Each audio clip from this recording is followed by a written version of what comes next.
गोंयांत tiger reserve करप ना शक्य, सांगता मुख्यमंत्री दोतोर प्रमोद सावंत.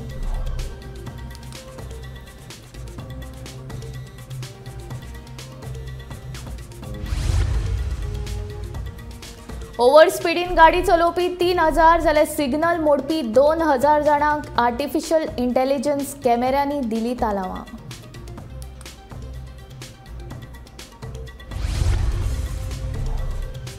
गोंयांत उबारतले युनिटी मॉल 100 कोटी रुपया करतले खर्च, पर्यटन मंत्री रोहन खंवटेन दिली माहिती.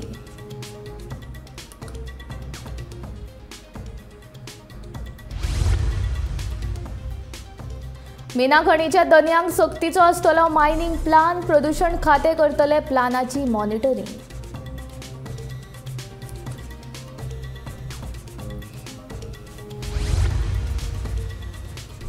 गोंय सरकारी प्रशासनांतले कारभार सुटसुटीत करपाच्या हेतान ऑनलायन ॲपा वांगडा गोंय सरकारान केली कबलात.